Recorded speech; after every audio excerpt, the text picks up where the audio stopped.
Salut à tous et bienvenue sur Jab Live pour notre nouveau format Jab & Hook, votre format box hebdomadaire. Je suis avec mes compères habituels, Dylan et Kabir. Comment ça va, Dylan? Ça va et toi? Salut tout le monde. Ça, ça va, écoute, encore une petite semaine avec plein d'infos box dont on va parler dans Jab & Hook. Comment ça va, mon Kabir? Ça va au top, merci et toi? Ouais, ça va, ça roule. Un beau week-end en plus qui s'annonce. On a plusieurs présentations de combat. On a Christian Billy qui est de retour pour ceinture WC intérim. Deontay Wilder, un an après, qui fait son retour dans les rings. Mais avant tout ça, les gars, on voulait entamer cette émission par un gros dossier. La semaine dernière, je vous ai poussé un petit coup de gueule sur Turki Al Alchik qui me prenait les frères Tsutsumi au Japon. Mais là, j'en ai 50 des coups de gueule sur Turki Al Alchik et il va falloir faire un point parce que ça devient un peu n'importe quoi. Alors, on va faire ça dans l'ordre, les gars, mais on va commencer par ce qui a beaucoup animé la communauté ces derniers jours. À savoir, vous l'avez tous vu, la sortie de Turki Al Alchik, c'était il y a quelques jours, donc le grand patron saoudien qui a remis la boxe au goût du jour en Arabie Saoudite, qui l'a même pas remis, qui l'a mis, tout simplement. Ouais. Et donc, qui a déclaré qu'il voulait plus de fight Tom et Jerry. Donc, quand on dit Tom et Jerry, vous voyez la référence au dessin animé, c'est plus de fight où on se court après dans le ring. En gros, il veut plus de combattants qui viennent et qui prennent pas de risques. Il veut des hungry fighters, comme il dit. Quelqu'un qui court autour du ring, ça l'intéresse plus avec quelqu'un qui le chasse. Et il dit, je cite même, on ne peut plus supporter ce genre de fight dans les cartes Riyadh Season ou The Ring. On veut soutenir des combattants qui laissent tout dans le ring et qui combattent avec du cœur et de la fierté. Et derrière, qu'est-ce qu'il nous rajoute pour Canelo Crawford? Donc on rappelle 13 septembre à Las Vegas. Il dit, pour confirmer tout ça, je mets un KO de bonus. C'est-à-dire que je vais mettre un petit bonus pour ceux qui iront chercher des KO. C'est le modèle un peu UFC qui reprend et on va en parler parce que ça fait partie de tout un mouvement de fond. Déjà les gars, on va commencer par ça. Qu'est-ce que vous pensez de cette idée de KO bonus? La fausse bonne idée? On est d'accord, Dylan? Alors, fausse bonne idée, 1. Et 2, moi je voudrais revenir sur un truc que je trouve gravissime, vraiment. C'est pas grave de commenter la boxe, de parler de boxe, etc. si t'as jamais fait de boxe. Ça fait pas de toi un mauvais analyste, comme avoir été un très grand boxeur fait pas de toi un bon analyste, par exemple. Par contre, Turki, je pense que vous l'avez tous vu déjà faire du shadow pour déconner. Je pense qu'on est tous d'accord qu'il a jamais foutu les pieds dans un ring ou même dans une salle de boxe. Dire je veux plus de combats Tom et Jerry, je veux pas de combattants qui se dérobent, qui courent autour du ring et tout. Quand t'as jamais foutu les pieds dans un ring et que tu sais pas ce que c'est de prendre des coups, et surtout à ce niveau-là, que tu sais pas ce que c'est de mettre ta santé en jeu pour ton métier et par recherche de grandeur, etc., t'as pas le droit de dire je veux pas de combat Tom et Jerry et tout. Enfin, un peu de respect, monsieur. Ils sont capables de faire des trucs que toi t'es pas capable de faire et que t'es obligé, pour avoir l'impression de faire partie de ce monde, de dépenser des chèques pas possibles. Donc déjà un peu de respect pour les combattants. Ça veut dire quoi? Ça veut dire qu'un mec comme Floyd Mayweather, du coup, c'était Tom et Jerry. Enfin, ça veut rien dire. Que même des gars comme Léonard, des gars comme ça, enfin des très grands de la boxe, Mohamed Ali, enfin tu vois, qui est chez les poids lourds, était un peu un des premiers à avoir ce style-là de boxe intelligente. Est-ce que, enfin, tous ces mecs-là, du coup, sont pas des vrais boxeurs qui avaient pas de cœur et tout? Enfin, je trouve ça. Bon, bref. La déclaration au-delà du côté problématique de la déclaration, je la trouve surtout extrêmement indécente et peu élégante. Et cette histoire de chaos, bah ouais, c'est ce que tu disais, c'est surtout représentatif d'un mouvement de fond. Moi, ça me plaît pas de voir Dana White entre Terence Crawford et Canelo Alvarez. Voilà, déjà pour commencer. Moi, j'aime pas Dana White, voilà, je le dis. J'aime pas sa vision du combat. J'aime pas sa vision de plein de choses dans la vie, je pense, vraiment. J'ai beaucoup, beaucoup de mal avec Dana White. Je pense que la gestion du dossier John Jones en dit extrêmement long sur ce qu'est Dana White en tant que manager, en tant qu'humain, exactement. La gestion du dossier Ngannou, j'en parle même pas. Mais justement, Jones cristallise tout ça là, avec la fin de la carrière de Jones. Ça cristallise que Dana White est quelqu'un d'inconstant, de faux et qui va juste là où le vent souffle. Donc, se baser sur le modèle UFC, qui en plus a très bien marché pendant un temps et qui en ce moment est quand même dans le creux, parce qu'à part l'UFC qui arrive ce week-end-là, avec Oliveira contre Topuria, ça fait quand même longtemps, on en parle tous en ce moment, tous les gens de la communauté combat, on en parle pour dire qu'on a un peu plus de mal à se lever la nuit pour regarder les UFC, qu'on en a un peu plus rien à foutre en ce moment. Donc c'est peut-être pas le moment de se dire ah ben on va aller à fond sur le modèle UFC, alors que le modèle UFC marche moins bien en ce moment, c'est quand même assez factuel, qu'il est moins excitant pour les fans, et en plus ce truc de la recherche permanente du chaos, Je suis désolé, on adore tous les beaux KO, on adore tous, mais il faut pas que le combattant recherche le KO. On l'a vu ça, on en a parlé sur Boots, notamment sur Boots et Nice, où Kabir l'avait dit à l'époque quand on avait fait le débrief chez Fight Minds et quand on avait reparlé ici de Boots. Le problème de ce fight qu'il avait fait à Philadelphie, c'est qu'il cherchait à tout prix le KO pour aller être sur tous les réseaux sociaux, pour être sur Twitter, pour être sur machin. Et qu'en fait, du coup, il a fait un combat honnêtement calamiteux par rapport à ce qu'il sait faire. Parce qu'il était dans la recherche du KO permanent. Et ce truc-là, en boxe, ça marche beaucoup moins qu'en MMA, parce que les combats sont plus longs, parce que c'est pas la même façon de scorer. Parce que pour plein de raisons, fait que. En fait, c'est pas pour rien que ça a jamais existé en boxe. C'est pas pour rien. C'est parce que ça ne fonctionne pas de chercher le KO en permanence. C'est pas ça la boxe. Et moi, ça me dérange, vraiment. Ouais, totalement en phase avec toi. Et c'est intéressant que tu parles de Mohamed Ali, de son style défensif. Il n'y a qu'à regarder comment il a fini, en fait. Tout simplement. C'est aussi pour ça que ça n'a pas marché et que ça ne marchera jamais. On a juste à regarder, pardon, l'état de santé. Parce que 90% des coups, ils arrivent à la tête, hein, quand on fait de la boxe. Et c'est pendant 36 minutes que tu te manges des mini-commotions cérébrales. Et tu ressors jamais, jamais, jamais, jamais d'un ring comme t'en es rentré. Et la preuve en est, c'est vrai qu'on va chercher Mohamed Ali, mais on peut aller chercher tout frère, hein, Sasaki, quand il a boxé Norman Junior. Et pour ceux qui ne suivent pas l'actu, il y a eu un très très gros combat, un magnifique KO, peut-être même l'un des KO de l'année. Mais le mec qu'on a laissé laissé quasiment pour KO, quoi, littéralement, il a oublié 6 semaines de sa vie. Donc il se rappelle ni du combat ni des 6 dernières semaines. Et ça, c'est une réalité. C'est une réalité, comme tu le dis, quand t'es pas monté sur le ring, quand tu t'as jamais forcément fait beaucoup de combats ou que tu t'es pas entraîné, tu sais pas, on n'est pas capable de le savoir, mais humainement, on peut pas accepter et mettre en valeur et surtout mettre en avant, hein, ce genre de comportement, quoi, de absolument chercher le chaos. Je trouve que c'est dommage. Il y a des beaux chaos, ça peut arriver. Je pense que les combattants, quand ils rentrent dans le ring, ils savent les risques auxquels ils sont censés faire face, mais chercher absolument le chaos, je pense qu'il n'y a aucun intérêt. Et ça retire tout l'aspect stylistique. Et enfin, je ne veux pas non plus tirer une balle sur le bare knuckle, mais du coup, on se rapproche finalement. Ça devient plus du tout noble. Ça devient juste une mise à mort télévisée finalement. Et donc, c'est pour ça que moi non plus, je suis pas du tout d'accord avec ce modèle-là. Et je trouve qu'encore une fois, ouais, je suis d'accord avec toi, l'arrivée de Dana dans ce business, ça ne présage rien de bon.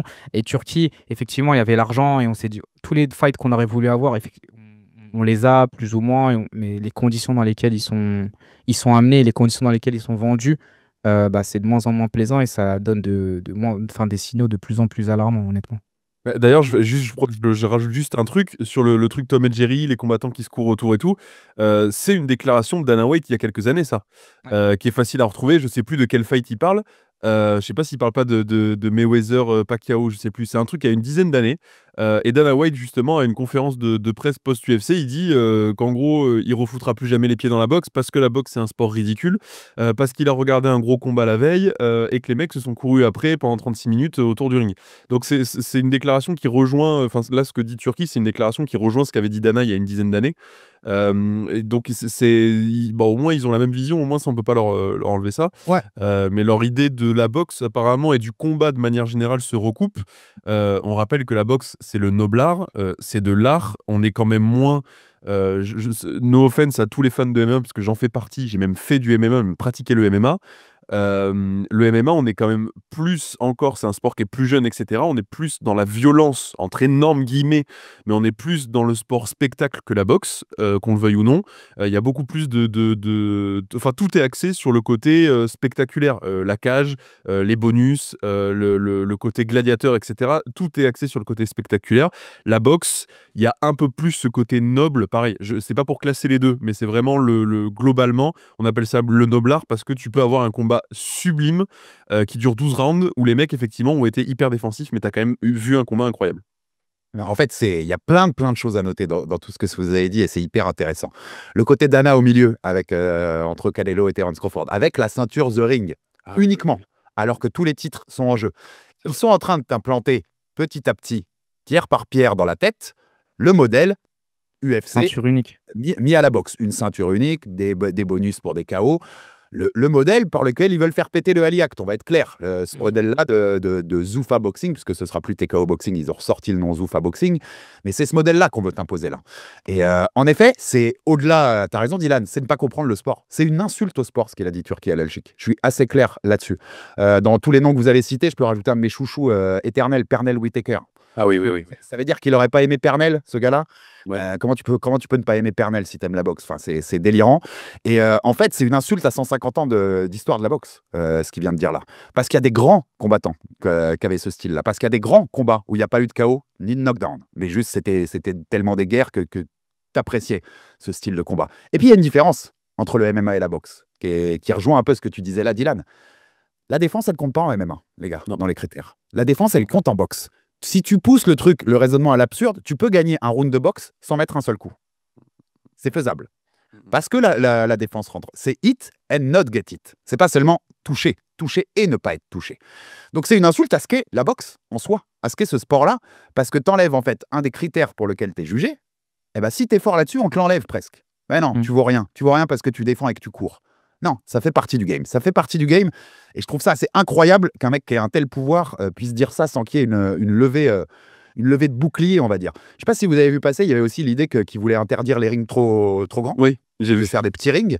C'est Berlanga qui lui a renvoyé dans la tête en lui disant mais il est passé où ton ring, machin. Donc apparemment, ça s'est un peu abandonné.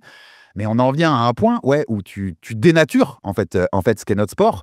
Et j'avais noté aussi des déclats qui sont intéressantes par rapport à ça de monsieur Eddie Hearn, le patron de Matchroom, qui dit un peu ce qu'on dit là, c'est le noble art, c'est toucher et pas être touché, mais c'est aussi un business et de l'entertainment. Et il dit donc les gens, la plupart des gens, à part une très minime partie de l'audience, veut voir des combats spectaculaires et les grands KO. Mais il dit aussi comment je peux aller voir un combattant et lui dire t'es un super boxeur, tu peux gagner tous les rounds, mais j'ai besoin que t'ailles me chercher un KO et que t'ailles dénaturer ta nature. Il va me regarder, il va penser que je suis fou. Mais la réalité est, et je finis la déclat, que si t'es pas entertainant, donc tu vois, si t'es pas spectaculaire, ça va être difficile de te vendre. Et si c'est difficile de te vendre, tu vas rater des opportunités, surtout dans des gros combats. Donc il sous-entend qu'en fait, Turquie va plus te donner l'heure. On va parler français. C'est hyper problématique, tout ce qu'il vient de dire là. On doit détruire l'UFC. C'est littéralement l'UFC. Et c'est littéralement le One, tu sais, pour aller plus loin, le One. Moi, je suis beaucoup le Muay Thai. En très rapide, dans le Muay Thai, il y a différents styles de boxeurs, bien qu'on ne met pas forcément tout le temps des étiquettes, mais tu as des boxeurs qui sont très bons avec les jambes, des boxeurs qui sont très bons avec les poings, des boxeurs qu'on appelle plutôt défensifs et évasifs, qui ont un bon coup d'œil, on les appelle les fimeux, etc. Plein de types de boxeurs. Et en fait, au One, on rappelle, le Muay Thai, initialement, c'est 5 reprises de 3 minutes et avec un rythme très lent. Et là, le One, c'est un format télévisé avec 3 reprises de 3 minutes, avec des gants type mitaine MMA de 4, et avec des bonus au KO. C'est pour ça que c'est important qu'on en parle. Et on voit que le style, c'est absolument lissé. Et que les combattants qu'on voit au One, même si on parle de Muay Thai, ils ont tous le même style, bien que quand on les a vus plus jeunes dans des stadiums, ils avaient tous des styles différents. T'en avais qui étaient super forts avec les genoux, d'autres avec les coudes, d'autres avec les poings. Et là, maintenant, c'est tous des brawlers qui rentrent au centre de la cage et qui s'envoient des séries de coups de poing jusqu'à ce qu'il y en ait un qui tombe. Ouais, ça crée une méta en fait. Ça crée une méta. Et c'est sûr que tous les week-ends, tu auras un highlight de KO. Tous les week-ends, de KO. Mais tu n'auras plus les combats, les aussi beaux combats, et tu n'auras plus un panel de combattants qui va être fait. Et toi, par exemple, les combattants techniques, au Muay Thai, je pense à l'un des plus techniques qui existait. Si on parle de GOAT, on parle de Samarth Payakaroun, un très très grand combattant, qui a même été champion de boxe anglaise au passage. Et il dit que moi, j'aurais jamais survécu à l'époque du One. Bien que tout le monde unanimement le reconnaisse comme l'un des meilleurs, il se dit à cette époque-là du One où tout le monde se frite avec des gants de 4, j'aurais pas tenu. Et donc c'est là où on se rend compte que le style fait les combats, effectivement, mais que si on met en avant la possibilité de uniquement mettre des KO et on met en avant uniquement les combattants qui sont capables de mettre des KO, on aura un style un art et tout un sport qui va se dénaturer et qui va devenir finalement que l'ombre de lui-même, qui nous promettra que des combats qui sont pas forcément ultra divertissants à la longue malgré les KO. Puis RMC le vend comme ça, hein. C'est-à-dire que le diffuseur du One le vend à chaque fois qu'il y a une annonce sur le One. C'est, tu vas sur Twitter, sur Insta, où tu veux, c'est la ligue la plus violente, la ligue la plus spectaculaire. Enfin, c'est vendu comme ça, c'est-à-dire c'est un argument de vente pour le grand public. C'est aussi la limite de l'explosion des sports de combat du jour au lendemain. De toute façon, on a tous parlé, tous les fans de sports de combat, on a tous parlé du bon et du moins bon, de l'ultra-médiatisation notamment du MMA et de l'ultra-médiatisation de certains combats de boxe. Il y en a un, on va peut-être en parler plus tard dans l'émission, mais il y a des gens qui, c'est pas parce que c'est médiatisé que c'est bien, c'est pas parce que c'est spectaculaire que c'est bien, enfin c'est un peu plus complexe que ça. Et je voudrais juste rebondir sur un truc, Herbie, parce qu'on en avait parlé avec Kabir à l'époque, et on avait parlé ensemble en off, quand Turquie avait racheté The Ring Magazine, on avait une frayeur, c'est que la ceinture The Ring devienne une ceinture UFC et remplace toutes les autres ceintures et que du coup, en fait, il est en train de la faire, c'est la Super League fermée Turquie finalement. Il l'a fait pas sur les bases qu'il avait annoncées parce qu'il s'est rendu compte que légalement, c'était une misère absolue ce qu'il voulait faire. Mais là, il est en train de la faire, sa ligue fermée, en fait. Parce que mettre effectivement Dana White avec une seule ceinture au milieu, alors c'est pas grave hein, que les autres ceintures dégagent, c'est pas grave. Parce qu'on s'est tous plaints dans la boxe de la multiplication des ceintures et que c'était illisible et machin. On s'est tous plaints de ça, donc on va pas râler maintenant s'il y a qu'une seule ceinture. Le problème, le vrai gros problème, c'est que la ceinture, elle appartient à un mec aujourd'hui. Et ça, c'est un problème. C'est que Turquie a racheté The Ring Magazine. Moi, je pense, normalement, les gens qui nous suivent depuis un moment le savent. Moi, je pense que la ceinture The Ring est historiquement la ceinture la plus importante et celle qui légitime le vrai champion linéaire d'une catégorie. Normalement, la ceinture The Ring, c'est censé être ça. Le problème, c'est que maintenant, Turquie, le même mec qui peut dire moi je veux pas de combattants qui mettent pas de KO, moi je veux mettre des bonus pour les KO, moi je veux pas de fight Tom et Jerry. Ce mec-là, c'est aussi le propriétaire de la ceinture The Ring. Voilà. Mais donc Dylan, c'est la base du Ali Act. C'est pour ça qu'ils veulent le faire sauter. Le promoteur ne peut pas détenir la ceinture. Voilà. Parce qu'il ne peut pas décider de qui va faire. Ça doit être des organismes indépendants. Alors, je suis d'accord avec toi, on ne va pas se plaindre. C'est un bordel sans nom, la boxe, avec toutes ces ceintures. Et encore, on ne parle que des 4 ceintures normales. Hein. Tu me rajoutes les silver, les terribles, les gold. On arrive dans un délire complet. Mais là, c'est très problématique parce que pouvoir en effet dicter qui mérite de boxer dans sa ligue à lui parce qu'il a le bon style et qu'en plus, il décide de qui va pouvoir combattre pour les ceintures. Parce qu'il y a des délires dans les délires, là. Hein. Je pense que vous avez eu. Mais il nous a fait un tweet. Oui, avant donc le 12 juillet, parce qu'en plus c'est marrant, son prochain événement le 12 juillet à New York, c'est Shakur Stevenson qui est en main event. Donc tu vois, pour le style Tom et Jerry, tu as bien choisi. Et donc il te fait un tweet sur cette soirée-là en disant « J'espère que Berlanga et Zepeda vont pas gâcher notre fête en juillet et vont pas mettre KO Shakur et Shiraz parce qu'on a des grandes choses à faire derrière avec Shakur et Shiraz. » On sait ce que ça sous-entend, hein. C'est sans doute Canelo et Gervonta, c'est ce qu'il veut en tout cas. Mais attends, alors là, on est dans un truc où, parce que moi, je suppose que c'est même lié, en fait, à tout ce qu'on est en train de dire. Parce qu'il sent que Shakur peut lui faire un combat à la évidemment. Donc, c'est quoi le meilleur moyen? C'est de motiver l'autre d'aller chercher le KO, parce que ça va donner un peu d'action dans le combat, en fait, tu vois. Donc, c'est lié, tout ça. Mais c'est absolument délirant de lire ça. Je veux dire, dans un pour moi, il troll. Et en fait, le truc, c'est que c'est encore pire s'il troll. Tu vois ce que je veux dire? Moi, ce tweet, je l'ai pris en mode second degré, genre il troll, il est en mode ah ouais, bah je réponds à toutes les critiques en fait qui me sont faites. Par exemple, le Joshua Wilder, tous ces trucs-là en fait. Il dit vu que je mets pas les mecs sur la bonne carte, le Garcia, la dernière carte où Garcia il finit par perdre et tout, je pense qu'en fait il troll et je trouve ça encore pire que ce mec se permette de faire des tweets comme ça pour troller le public avec ce genre de déclaration, alors qu'on sait très bien que dans le fond, bah, il le pense vraiment, tu vois. Ouais, il a la main sur tout en fait. Tu sais, d'un truc tout bête sur lequel on n'a pas parlé, mais tu vois la question à laquelle. Parce que quand il a dit Tom et Jerry, c'est pas une décla comme ça. À la base, ça venait d'une question. Et qui a posé la question, c'est un journaliste The Ring, c'est Marco Pinger. Exactement. C'est en fait tout est lié. Et quand tu disais que il a repris une décla de Dana, donc à partir d'une question posée par un journaliste d'un média que lui-même détient, c'est un grand master puppet finalement. Et en fait, il a essayé aussi. Et en fait, il a les sous, donc il fait ce qu'il veut et il lui troll, comme tu le dis en fait. On peut respecter le travail que faisait Coppinger à ESPN, mais évidemment. À The Ring, c'est son bras armé. C'est le bras armé de Turquie. C'est très, très problématique, ça. Et en effet, peut-être qu'il troll, t'as raison. Mais dans un sport aussi corrompu depuis des années, c'est pas Turquie, il n'a pas tous les mots de ce sport-là, loin de là. Hein. Il y avait des délires bien avant lui. Mais déjà, t'arrives le 12 juillet, mais on aura tous un peu de se dire, mais attends, mais la carte, elle n'est pas biaisée à la base. Parce que le mec, il veut absolument que Shakur et Shiraz s'imposent. On se souvient des derniers combats de Shiraz, où ce qu'avaient entendu les mecs autour de ring, c'est qu'il est venu dire à son coin, vous avez 2 rounds. Il lui a donné les scorecards, ouais. C'est normal tout ça. On s'arrête tout dans tout ça. C'est quand le moment, c'est dans combien de mois qu'il nous annonce que c'est une IA qui va juger et plus des juges, ou alors qu'on... Vas-y, on part encore plus loin. Ou alors c'est le public qui vote entre chaque round. Et le round, il est décidé par le public parce que ça fait le show, parce que c'est marrant et que c'est entertainant. On en essaie très ça. Hein. Parce qu'il a rajouté le juge paria pour Better BF Bivol. Il a rajouté, tu te rappelles, le scoring IA qui n'avait aucune valeur, mais qui était là pour des tests. Donc doucement, Et puis, doucement, quoi. il a présenté à la soirée The Ring aussi, à Riyad, je crois. Ils avaient fait une énorme soirée The Ring et il avait présenté justement tout le truc qu'il y a. Mais en fait, il en avait vraiment fait un gros truc. C'est-à-dire, c'était pas juste. Une feature. Oui, voilà, on a fait un truc rigolo parce qu'on a fait un partenariat avec une boîte d'IA qui sponsorise. Enfin, tu vois, c'était vraiment pas ça. C'était un gros truc de la soirée de lancement The Ring. Et d'ailleurs, moi, j'ai une question. Je sais pas si vous avez la réponse. Mais moi, il y a un truc qui m'avait marqué. Quand Turki a acheté The Ring, il a acheté à son nom. Et il l'a dit, j'achète pas au nom de la Riyadh Season, j'achète à mon nom. C'est un truc différent.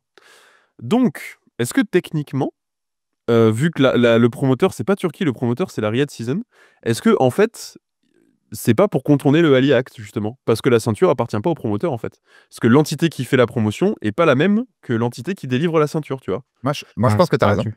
Ouais, Je pense que tu as raison et que c'est juste tordu et que tu rentres dans de la légalité parce que ces mecs-là peuvent avoir des batteries d'avocats qui vont leur trouver la ligne que tu peux contourner pour aller. Mais en effet, je pense qu'ils sont pas loin d'avoir ça et que si en plus ils peuvent te finir le truc avec une influence politique pour finir le Ali Act, ils se gêneront pas. Mais on a un vrai problème parce que j'entends tous les mecs qui me disent mais vous êtes quand même pas reconnaissant. Turquie vous a fait tous les gros combats qu'on avait. 2 points. Déjà, revoyez les dates. Parce que le mouvement de fond de plus d'undisputed dans la boxe et plus de gros combats, il est pré-Turquie, en vrai. Oui, ça c'est sûr. Et puis, c'est pas lui qui est arrivé et qui a tout changé d'un coup. Il nous en a mis bien sûr. plus, clairement. Mais c'est un mouvement qui commençait parce qu'on était aussi dépassé par l'UFC et le MMA, clairement. Et qu'à un moment, ça s'est réveillé un petit peu et que ça s'est dit, il faut faire ces combats-là. Mais en timing, regardez bien. Avant 2023, t'en as déjà. T'as une grosse... Enfin, ça se renouvelait, ça, les gros combats. Mais ça va être quoi la limite de tout ça? Parce que le côté bénéfique, ok, je peux entendre vos arguments, les mecs qui vont me dire ça. Mais tous les trucs qu'on dit négatifs là, et c'est pas les seuls. Je veux dire, là, cette semaine, c'est pour ça que je tenais à ce qu'on fasse ce gros débat pour commencer l'émission. Parce qu'en fait, il y a plein de choses qui vont pas. On se retrouve avec un pay-per-view en août, dont le main event, c'est Dillian White contre Moses Itoma. Je vous en ai parlé la semaine dernière parce que c'est Hayato Tsutsumi qui fait son pire combat juste pour que Turquie soit content d'avoir les frères Tsutsumi. Mais le main event, c'est un vrai problème. C'est-à-dire qu'on va faire combattre Itoma, qui est censé être la nouvelle star de la boxe anglaise, qui a le potentiel pour l'être. On va le faire combattre en pay-per-view, dans un combat qui ne le mérite pas, à l'autre bout du monde, pas devant son public, dans une salle à moitié vide. C'est juste pour monter le combat, sachant que hier, il y a eu une foire actu. tout. Ouais, hier. Tu vois ce que je veux dire, Kabir? Tu foires tout sur la mise en avant. Et s'il avait eu Edgy, s'il avait eu Joshua au bout de 5 combats, est-ce que Joshua serait devenu Joshua en vrai? Non, mais bien sûr que non. Parce que ce qu'a fait Joshua, c'était les grandes soirées à Wembley, c'était les grands trucs aussi. Parce que j'allais dire, comment il est dessus co-main event, comment ce combat, il est pas en co-main event de Dubois Usyk, par exemple? Si vous voulez vraiment pousser le truc au co-main, ou enfin sur la carte de Dubois Usyk, en fait. Après, ouais, il est dans des calculs. Hein. Tu sais que pas plus tard qu'hier, il a dit que lui, il voulait voir Itoma contre Bacolé en novembre. Donc en fait, il fait ses calculs. Il nous calcule pas dans l'histoire, il calcule personne d'autre. Donc il veut voir Itoma contre Bacolé en novembre. Donc il s'est dit, il faut que je fasse boxer Itoma, il faut que je le mette bien et qu'il fasse un beau KO. On va le mettre face à Dillian White parce qu'il est britannique, parce que les gens ils vont payer, il y aura un pay-per-view, etc. Il est dans des calculs en fait. Et il va faire 40 ventes de pay-per-view. C'est ça le truc en plus. Il y aura plus personne n'a rien à foutre de Dillian White. La sous-carte elle est jolie, mais ça vaut pas un pay-per-view. Oui, on a baissé le prix des pay-per-view. Oui, enfin si c'est pour filer n'importe quel combat en pay-per-view, c'est parce que ça c'est un vice. Il y a 2 ans il est pas en pay-per-view ce combat. Au début, on avait bien vu le pay-per-view à 20 livres, $20. On se dit ok. Parce que pour les gros combats, c'est cool d'avoir un pay-per-view à $20. Mais au final, si tous les combats, même les gratuits, sont passés à $20, ça se lisse et on est tous dans la mouise aussi, quoi. C'est ce que disait Dylan sur Twitter. C'est super de baisser le prix des pay-per-view si tu fais 50 pay-per-view qui ne le valent pas. Et en plus, c'est délire. 6 mois avant, on a une carte avec Zurdo. Je crois que c'était contre Billian Smith. Bêtise. Il y a Collazo qui unifie contre le Thaïlandais, avec la ceinture The Ring en minimum weight, qui était historiquement une rareté. Et c'était sur YouTube gratuit. Exactement. Ça n'a aucun sens. Et la cerise sur le gâteau, mais alors celle-là, elle est extraordinaire parce qu'en plus, l'idée de base est plutôt bonne. Au mois de décembre, Naoya Inoue va venir combattre à Riyad. Ça faisait partie du partenariat qu'il a signé avec son promoteur Owashi, avec Riyad Season. 27 décembre. Au départ, on avait l'idée qu'il montait en feather avant de redescendre en super bantam pour Junto. C'est pas le cas. On a expliqué déjà pourquoi. Donc, il sera Picasso, qui devait affronter à Las Vegas en mai. Finalement, ce sera à Riyad. Là, très bonne idée. On se dit, ils disent, vas-y, on fait une carte Japon-Mexique. Ce qui, je pense, aujourd'hui en boxe, si tu veux opposer les pays où ça va faire le... KT, t'es bien. Sur ces cas-là, c'est banger absolu. Un banger absolu. Derrière, tu as des super idées de combat, puisque Junto Nakatani contre Cardenas, dont on avait parlé, très bon pour nourrir le storytelling de Inoue et Nakatani, et Kenshiro, qui défendrait contre Francisco Rodriguez Jr., Chiwas, qui vient de prendre la ceinture intérimaire, dans un combat qui serait le feu, vu les deux styles que c'est les deux. Kenshiro, Nakatani, Inoue sur la même carte, c'est un délire absolu. Et donc, c'est Riyad, un 27 décembre, dans une salle à moitié vide, à 4 h du matin à Tokyo, pour ce qui est censé être la rampe de lancement du plus gros combat de l'histoire du Japon, quelques mois plus tard au Tokyo Dome, en pay-per-view, alors que Inoue et Nakatani ne sont en pay-per-view au Japon. Ça fait des années, ils le sont pas, c'est sur des télés, parfois abonnement ou truc, mais c'est pas du pay-per-view. Et là, tu vas demander aux Japonais de payer un pay-per-view à 4 h du mat pour les chauffer, pour Nakatani Inoue, c'est n'importe quoi. Je vous laisse, j'ai fait ma rente. Non, mais je suis d'accord avec toi, c'est horrible. En plus, on était habitués aux historiques gros fights du 31 décembre, idéalement dans des grosses salles japonaises. Et là, en fait, ils sont allés à total contre-courant en prenant les plus gros prospects, enfin les plus gros talents, pardon, et en parallèle les plus gros prospects. Tu parlais des frères Tsutsumi, c'est honteux et c'est ridicule parce qu'on se dit, c'est vrai que Inoue, allez, il a encore quelques années devant lui, on est d'accord, mais que très rapidement, il va se faire rattraper par de gros et de très, très gros talents et de très gros prospects. Et là, on voit que dès le début de leur carrière, au 2e, 3e, 4e combat, ils sont déjà catapultés en tant que ring ambassador pour aller combattre je ne sais où dans des cartes, alors que personne ne les connaît, alors que, encore une fois, il n'y a pas une vidéo où on ne vous vende pas le système de boxe japonais avec tout le parcours qui est déjà bien rodé entre les championnats dans les lycées, puis le parcours amateur, puis le parcours au PBF, etc., etc. Tu vois que Turki il est en train de tout bypasser pour mettre en avant des combattants et qui, un peu comme des jouets, qui met en avant puis qui relâche juste après. On n'est pas à l'abri. Hein. Si Shiraz y perd, par exemple, il pourra abandonner son projet et le laisser en galère alors que c'est un excellent boxeur, tu vois. Et en fait, il laisse pas forcément monter les talents et les gros boxeurs, il les met pas forcément en avant de la bonne manière. On se rappelle, hein, la carte au Times Square, c'était ridicule. Autant la prod que le match, tout était ridicule. Tout était ridicule. Et donc, en fait, moi, il y a un autre point qu'on n'a pas soulevé parmi les points négatifs. Moi, j'ai bien peur que, en fait, à l'issue de tout ça, s'ils se lassent de tout ce système et de tout ce business par rapport à la boxe, horizon, là, on est en 2025, horizon 2027, 2028, peut-être 2030. Dans quel état Turki laissera la boxe? Mais il va laisser un désert. Il va laisser un désert, les gars, ou une terre brûlée. J'ai une anecdote sur Riyad par rapport à ça, et je sais que ça nous avait pas rassuré avec mon père, parce qu'on se posait la même question. On se dit, donc on est allé voir Ring of Fire, donc très content, et je tempère justement ce qu'on dit depuis tout à l'heure, mais c'est exactement ce qu'a dit Herbie. Oui, merci d'avoir fait certains très gros fights.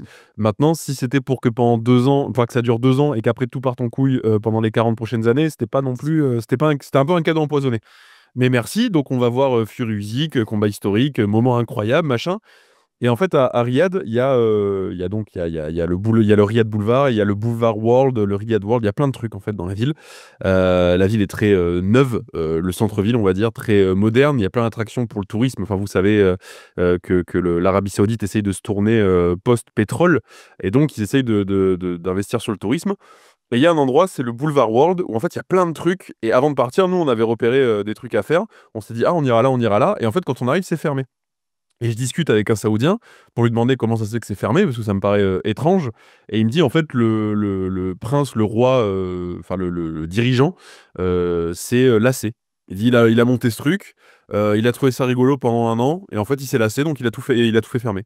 Et c'est aussi ce truc-là des Saoudiens, des États très très riches comme ça, du coup, tu peux faire des caprices, entre guillemets, et Turki, il est peut-être en train de faire un caprice. Parce qu'effectivement, il dit qu'il est très fan de boxe et que machin et tout. Moi, je suis pas sûr, quand tu parles de Tom et Jerry, de trucs comme ça, je suis pas sûr que tu sois si fan de boxe que ça. Je suis pas sûr que tu respectes autant l'histoire de la boxe comme ça. Ça ressemble plus à un mec qui a fait un caprice, qui avait envie d'avoir Fury, Joshua et tout, qui mange à sa table et qui était copain avec lui. Voilà, moi, ça ressemble plus à ça. Mais en effet, tu penses à qui dans les fans de boxe quand tu fais Japon-Mexique à 4 h du matin au Japon et sans doute à midi ou 13 h au Mexique? Voilà. Tu penses à qui en fait? Ça arrange qui? Ça arrange absolument personne. Moi, tu sais, je pourrais me dire, hein, j'ai Nakatani, Inoue et Kenshiro qui vont combattre en vrai à Riyad. C'est moins loin que Tokyo. Ça pourrait être fun d'y aller. C'est moins cher, C'est voir ça. J'ai pas envie d'aller dans une salle à moitié vide pour voir ces mecs-là. Je veux aller au Tokyo Dome. Bah, évidemment. Je veux aller à la Ryake Arena. C'est ça qui me botterait. C'est pas d'être dans sa petite salle. Donc, je suis pas sûr, tu vois, parce que j'aurais pu être une cible pour ce genre de... Ah ouais, bien sûr. Ouais. De dire, je te ramène des combats. Je te ramène des combattants que t'aimes bien et tu viens. Mais moi, je viendrai pas. Donc, c'est qui, en fait, la cible de ça? Parce que j'ai aucun mal enfin, j'ai du mal à croire que le public saoudien, il va être waouh, c'est super cool, on va aller voir Japon-Mexique. Non, mais le public saoudien, il y va que pour faire du business, de toute façon, hein. Je te dis, la moitié de la salle, c'est des gens qui sont invités. Alors, pour avoir vu quand même des fights à Riyad, la moitié de la salle, c'est des gens invités. L'autre moitié, c'est des fans de boxe qui viennent d'un peu partout dans le monde. Typiquement, à Fury Usyk, tu avais beaucoup d'Ukrainiens et beaucoup d'Anglais. Mais le reste de la salle, c'est des Saoudiens qui sont invités, qui sont là pour faire du bise. Vraiment, qui sont là pour serrer des paluches, pour faire du business, et puis point, c'est tout. Enfin, vraiment. Et d'ailleurs, tu le vois, moi, il y a un truc que j'ai jamais vu nulle part ailleurs. À chaque fin de round, tout le monde se lève et tout le monde bouge. Et il y a tout le temps des gens en train de marcher dans la salle, peu importe le fight. T'as Fury Usyk sur le ring, t'as Usyk qui est à 2 doigts de mettre KO Fury, round 9, machin. T'as des gens qui sont en train de marcher pour aller prendre un thé, tu vois. Voilà. Donc il y a la moitié des gens dans la salle, non, rien à foutre du fight. Ça, je le dis. Ça nous avait choqué, vraiment. Surtout que c'est sur ce genre de fight, où là on parle de fight vraiment ultra méga giga événementiel, où même si tu connais pas la boxe, Fury et Usyk, tu sais à peu près qui c'est. En plus, il y avait des photos de partout dans la rue, des panneaux, des trucs, des machins. Ils étaient à la télé saoudienne partout. Enfin, tu sais qui c'est, ces gens. Alors imagine, effectivement, Inoue, Nakatani, ils en ont rien à foutre, les Saoudiens. Donc pourquoi faire ce... En fait, moi ce que je comprends pas, c'est que je comprends le côté soft power, enfin on est tous quand même conscients de ça, on sait, c'est un investissement politique, la boxe, et c'est un investissement touristique. Avec Kabir, quand on était à Wembley pour AJ contre Dubois, il y a des pubs partout. Avant de rentrer dans le stade, tu as un immense village, Riyadh Season, avec tourisme Riyadh, machin, venez à Riyadh. Dans le stade, à chaque fin de combat, il y avait des pubs avec le son à fond dans le stade pour la Riyadh T'as des Season. trucs à gagner, des petits... Voilà. Là, on voit pas dans le flou, mais tu as des QR codes avec des trucs à gagner. Là, sur le Wembley. T'as des trucs, t'avais un fight à gagner en échange de tes informations, évidemment, pour des jeux concours, pas un fight, un voyage, pardon, à gagner. T'as l'hymne saoudien qui a retenti, qui a été sifflé d'ailleurs. Enfin, ça, on en a parlé longuement avec Kabir. Tous ces trucs-là font que faire un combat ailleurs, mais faire du soft power ailleurs, encore une fois, je dis pas que c'est bien ou que c'est pas bien, mais je comprends pourquoi ils le font. Faire venir des gens à Riyad sur un combat historique, je comprends pourquoi ils le font aussi, parce que du coup, dans les annales, ça restera, ce fight a eu lieu à Riyad, t'as quand même fait, sur les gros fights, il y avait quand même du tourisme, c'est-à-dire nous, dans la rue et tout, on croisait quand même beaucoup d'Anglais, d'Ukrainiens qui allaient au fight, toute la semaine, on a croisé des gens un peu partout qui allaient au fight, ou même ceux qui n'avaient pas de billets et qui étaient juste là pour être là, tu vois, pour les peser, pour les trucs qui étaient en plein air gratuites. Mais faire un combat comme ça à Riyad, là, une carte Mexique-Japon, là par contre, ça n'a aucun intérêt. T'as dit le bon mot, Dylan. C'est un caprice. C'est un enfant qui, le 26 décembre, n'a pas eu ce qu'il voulait à Noël et qui tanne ses parents pour aller faire changer son cadeau. Parce que j'ai aucun doute qu'il a tenté d'avoir Inoue Nakatani, qui s'est dit c'est tellement un gros fight que vas-y, je le veux à Riyad. Et que Ohashi et Uteiken lui ont dit Coco, là tu peux oublier. Là. Tu peux pognon, tu peux oublier parce que c'est le Tokyo Dome. Donc qu'est-ce que tu fais l'autre? Eh ben, je me les ramène en décembre et je les fais combattre sur ma carte. En gros, je me fais un kiff. Je me ramène chez moi Inoue et Nakatani pour les voir combattre avant leur méga fight. C'est un pur caprice. C'est honteux et on sait pas. Enfin, moi, c'est vraiment la suite qui m'inquiète parce qu'au début, on le voyait d'un œil amusé en tant que fan, mais que là, plus on avance, et surtout avec des déclarations comme celle qu'il vient de faire sur Tom et Jerry et Tutti Quanti, moi, on est serein pour la suite en fait, sur les prochaines années, sachant qu'il est en train de tisser des toiles un petit peu partout, dans l'appareil médiatique, dans l'appareil promotionnel, dans l'appareil sportif. Et il a des relations avec plus ou moins tout le monde. À coup de dollars, il essaie de s'acheter plus ou moins tout le monde. Mais le jour où il va se lasser de ses jouets, on ne sait pas trop ce qui va rester de la boxe en fait. Et ça peut pas être autre chose que le pognon. D'ailleurs, s'il y a des défenseurs de Turquie dans les commentaires et tout, moi je suis prêt à tout entendre, je suis prêt à entendre tous les avis. Par contre, c'est pas autre chose que le pognon, hein. Là, faut que tout le monde soit clair là-dessus. N'ayez pas de doute sur le fait que c'est pas autre chose que le pognon. Cette déclaration, Eddie Hearn, ce que tu disais tout à l'heure, Herbie, la réponse d'Eddie Hearn à cette déclaration, si c'était pas Turquie qui l'avait faite, surtout connaissant Eddie Hearn, il l'aurait dégommé le mec. Parce qu'Eddie Hearn, pour le coup, c'est un vrai amoureux de boxe. Ça, on peut pas lui enlever. Mais tu sens dans sa réponse. Tu sais, c'est du truc de diplomate. Mais oui, tu sens qu'il a envie de pas y aller, qu'il le dit pas parce que l'argent. Et c'est qu'une histoire de pognon. C'est qu'une histoire de pognon. Et oui, alors merci pour d'avoir réconcilié Frank Warren et Eddie Hearn. Merci d'avoir fait les gros fights et tout. Enfin, ça, oui, ok. Mais tout ça, c'est que du pognon et tous les mecs lui mangent dans la main. Enfin, je veux dire, bon, je vais prendre l'exemple de Mauricio Suleiman. On va pas se faire que des amis avec ce podcast, hein, mais je vais prendre l'exemple de Mauricio Suleiman qui est connu c'est assez notoire pour être quelqu'un de plutôt porté sur l'argent, très connu dans le milieu, donc le président de la WBC. Le président de la WBC, la vitesse à laquelle il a changé toute sa ligne de conduite quand Turquie est arrivé, le Beterbiev Bivol, on rappelle, hein, ça fait 4 ans que ça doit se faire le Beterbiev Bivol, ça se fait pas parce que le président de la WBC veut pas que Beterbiev, russe, prenne la ceinture. Que Bivol, pardon, russe prenne la ceinture, Beterbiev déjà russe, enfin bref, un bordel monstre, parce que la guerre en Ukraine. L'autre, il est arrivé, Turquie, il a mis 2 billets, il a dit « moi je veux Beterbiev Bivol ». L'autre, il a changé d'avis, mais direct, il a retourné sa chemise. C'est qu'une histoire de pognon. Et donc, effectivement, ce que disait Kabir, Turquie, il est en train, à coups de dollars, d'acheter sa place dans le monde de la boxe. Alors, il a acheté sa place dans le monde de la boxe. La preuve, il a réussi son plan, encore une fois. Nous, je pense qu'on a tous, à mon avis, tous les gens de la boxe, on était très content au début de ce qui se passait, très euphorique de voir la boxe renaître et de voir un nouvel âge d'or de la boxe. Le jour où il a commencé à parler de Super League, je crois que c'est là où on a tous commencé à flipper un peu. Et là, ça y est, pour moi, sa Super League, elle est mise en place. Et le truc, quand il a racheté The Ring, c'est pareil, on s'est tous dit ah bon, ok, bizarre. Et il dit je rachète The Ring pour redonner ses lettres de noblesse à ce magazine historique et tout. Et là, tu fais bah ouais, dans l'idée, c'est trop cool parce que The Ring, ouais, c'est plus ce que c'était. Et ouais, je vais refaire des magazines papier et tout. Bah ouais, c'est cool. Mais en fait, bah non, c'était juste pour acheter la ceinture The Ring. Et ça, on s'en rend compte après coup. Moi, je l'avais pas vu venir, j'avoue, le coup de la ceinture The Ring. J'avoue que j'avais pas vu aussi loin, et ça me rend triste de voir qu'il a réussi son coup de Super League, et cette génération-là se laissera pas faire. La génération de Fury, de Usyk, de Wilder, de Joshua, ils vont pas boxer pour 5 000 $ et ils vont pas aller chercher les bonus de KO, ils en ont rien à foutre. Hein. Les mecs sont déjà multimillionnaires, mais c'est la génération d'après. Hein. Vu l'échec qu'ils donnent à Canelo et Crawford, ils vont pas, c'est pas ça qui va les pousser. Ou alors, il faut que le bonus il soit à 300 millions, tu vois. Voilà, c'est ça. En fait, ce qu'on a mis du temps à comprendre, mais on l'a compris, c'est que c'est une correction de ta phrase, Dylan. Il n'a pas acheté sa place dans la boxe. Il tente d'acheter la boxe. Oui, c'est vrai. Pas sa place. Il tente d'acheter le sport. Parce que c'était le sport mainstream le plus accessible, en vrai. C'est vrai. Tu rachètes pas le football, tu rachètes pas le basket, tu rachètes pas le rugby, tu vois. De toute façon, le rugby, je pense qu'il y aurait jamais pensé.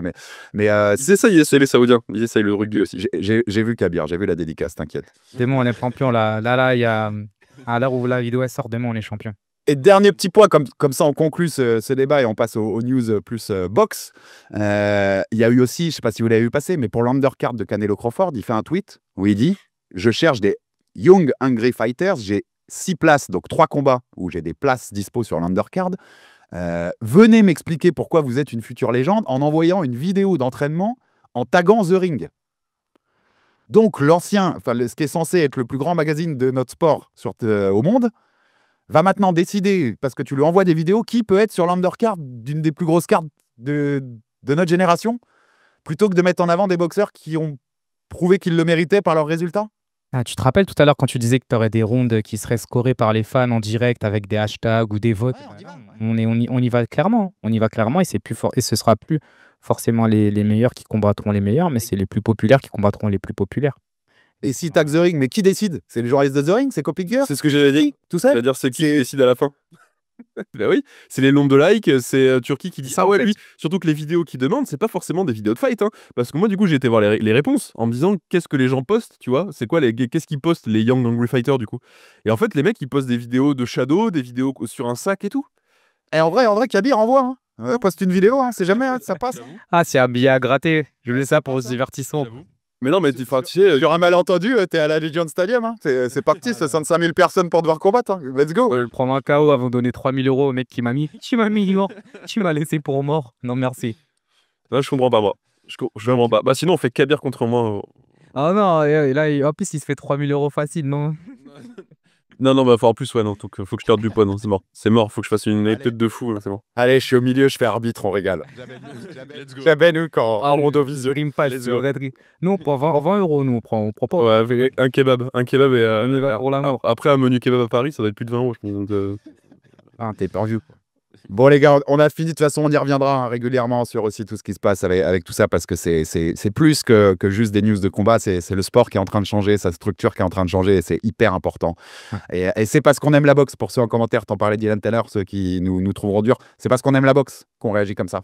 Et on est preneur hein, des commentaires d'ailleurs, on est ouvert au débat, on les lit et tout. N'hésitez pas. La boxe, elle a existé avant en Turquie, j'espère qu'elle existera après. Voilà, je veux dire ça. Exactement. Et pour le Aliac, tu vois, s'il y a un truc à faire, c'est d'aller signer, aller voir Mixed Martial Arts Fighter Association, qui est une association qui tente d'être une association de combattants, c'est dur dans le MMA, mais qui sur les réseaux sociaux, Twitter notamment, a une pétition pour que non seulement le Aliac soit pas enlevé, mais qu'il soit étendu au MMA.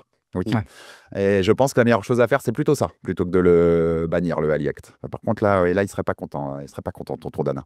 Non. On passe à l'actu, les gars, avec un week-end un peu chargé. J'ai du Gilberto Ramirez, Lionel Dorticos, Scofield contre Farmer, mais nous, on va s'intéresser surtout à Christian Mbili d'abord. On rappelle notre Christian Mbili, ancien membre de l'équipe de France aux Jeux de Rio, qui affronte le Polonais Maciej Sulecki pour la ceinture intérim WBC. Ce sera ce vendredi au centre Vidéotron de Québec, donc quelques heures après la sortie de notre vidéo. Le Sulecki donc a 3 défaites en carrière. Il a été mis KO par Diego Pacheco que Mbili voulait affronter, mais qui a zappé en août 2024. Ces 2 autres défaites, c'est contre 2 autres champions du monde également, Demetrius Andrade et Daniel Jacob. Enfin, également Pacheco l'a pas été. Il est numéro 7 du classement WBC. Il a remporté la ceinture WBC Silver, quand on parlait des ceintures qui sont bien trop nombreuses, contre Ali Akhmedov, c'était en février. Christian, lui, est toujours champion continental Americas, une de plus. Son dernier combat, c'était contre Sergei Derevyachenko. Son plus gros combat en carrière, c'était en août dernier. Il est toujours invaincu, 28-0, 23 KO. On va pas présenter le combat en lui-même, les gars, même si on peut en dire un mot, bien sûr, mais c'est la dernière fédé où Christian est classé. Il est numéro 1 WBC. C'est donc pour la ceinture intérimaire qui pourrait lui permettre, on va y répondre tous, d'avoir Canelo ou pas. On va répondre est-ce que nous on y croit ou pas, même s'il prend cette ceinture. Mais il faut pas qu'il se loupe, Christian, les gars. C'est la dernière fédé où il est classé. Si tu te loupes là, ton rêve il s'envole définitivement. Clairement pas. Et justement, on parlait de The Ring, il est clairement mis en avant par Turquie, par The Ring, puisqu'il a son article à proprement parler. Et dans l'article, on voit ce combat comme une formalité. En fait, on voit ce combat comme un step et une occasion de montrer à Turquie que c'est vraiment le gars qui est capable de secouer un peu la catégorie. Et donc, en fait, on se rend compte qu'il a eu pas mal de galères. On sait qu'il y a eu aussi des échanges par rapport à un combat contre Lele Sadio qui ne s'est pas fait finalement. Et donc, en fait, il s'est retrouvé bloqué. Et je trouve que ça fait un moment quand même qu'il se retrouve bloqué dans toutes les orgas. Et que là, The Ring, en fait, c'est l'une des dernières pistes pour lui pour pouvoir essayer de grappiller un combat, un dream fight. Moi, j'y crois pas. Honnêtement, j'y crois pas le combat contre Canelo. J'aurais aimé, hein, je lui souhaite à Canelo Money, je le souhaite à tout le monde. Mais je crois qu'en tout cas, il a une occasion de se faire bien voir par Turquie et d'avoir derrière des opportunités. Mais lesquelles? Est-ce qu'elles seront forcément positives? Je ne suis pas trop certain. Mais en tout cas, toujours content de le voir combattre et on ne va pas rentrer dans le détail du combat. On fera un débrief. Mais vraiment, c'est un combattant qu'on adore voir et qu'on a envie de voir évoluer, mais qui se retrouve dans une conjoncture où finalement, c'est un peu compliqué, quoi. Il y a eu un moment très étrange et je sais pas, alors je sais pas la faute de qui c'est, hein, mais si c'est Eye of the Tiger, si c'est Top Rank, si c'est l'IBF, la WBC, mais il y a un moment donné où il était quand même classé partout, effectivement. Il y a un moment où il doit affronter Pacheco pour la ceinture IBF. Une fois que la ceinture IBF elle est vacante, pourquoi School débarque? Enfin, qu'est-ce qui s'est passé en fait? Non. Pourquoi il prend la direction WBC, tu vois? Non, parce que t'as eu un micmac là-dessus. Pacheco, c'était plutôt côté WBC. Ah oui, non, il était numéro 1 WBO. Peut-être l'IBF, mais avec qui? C'était School, c'était contre Shishkin qui fait la. Non, Shishkin, pardon. Ils sont 1 et 2 et Christian est numéro 3 à ce moment-là. Voilà, mais oui, mais il doit se placer. Voilà, cette opportunité de Canelo, moi je suis d'accord avec Kabir, je pense pas qu'il l'aura. Non, ça fait plus de sens pour Canelo après Crawford, il y a d'autres choses à faire. Là, je vois, on parlait de Shiraz, qui est possible s'il bat Berlanga, je pense que Turquie vendra ça à Canelo. Ou remonter.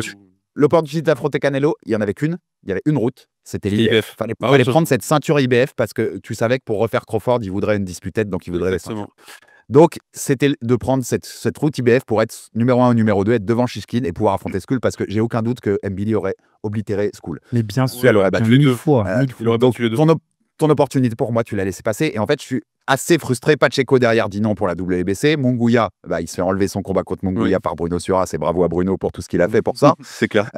Mais c'est hyper frustrant, je pense, pour lui. Les Sadio, on a tous suivi, ça devait se faire. Et puis, ils n'ont pas les garanties. Et je peux comprendre que ce soit aussi un peu sur les freins parce qu'ils n'ont pas envie qu'on monte un énorme truc et que ça s'écroule au dernier moment parce qu'il n'y a pas les moyens finalement.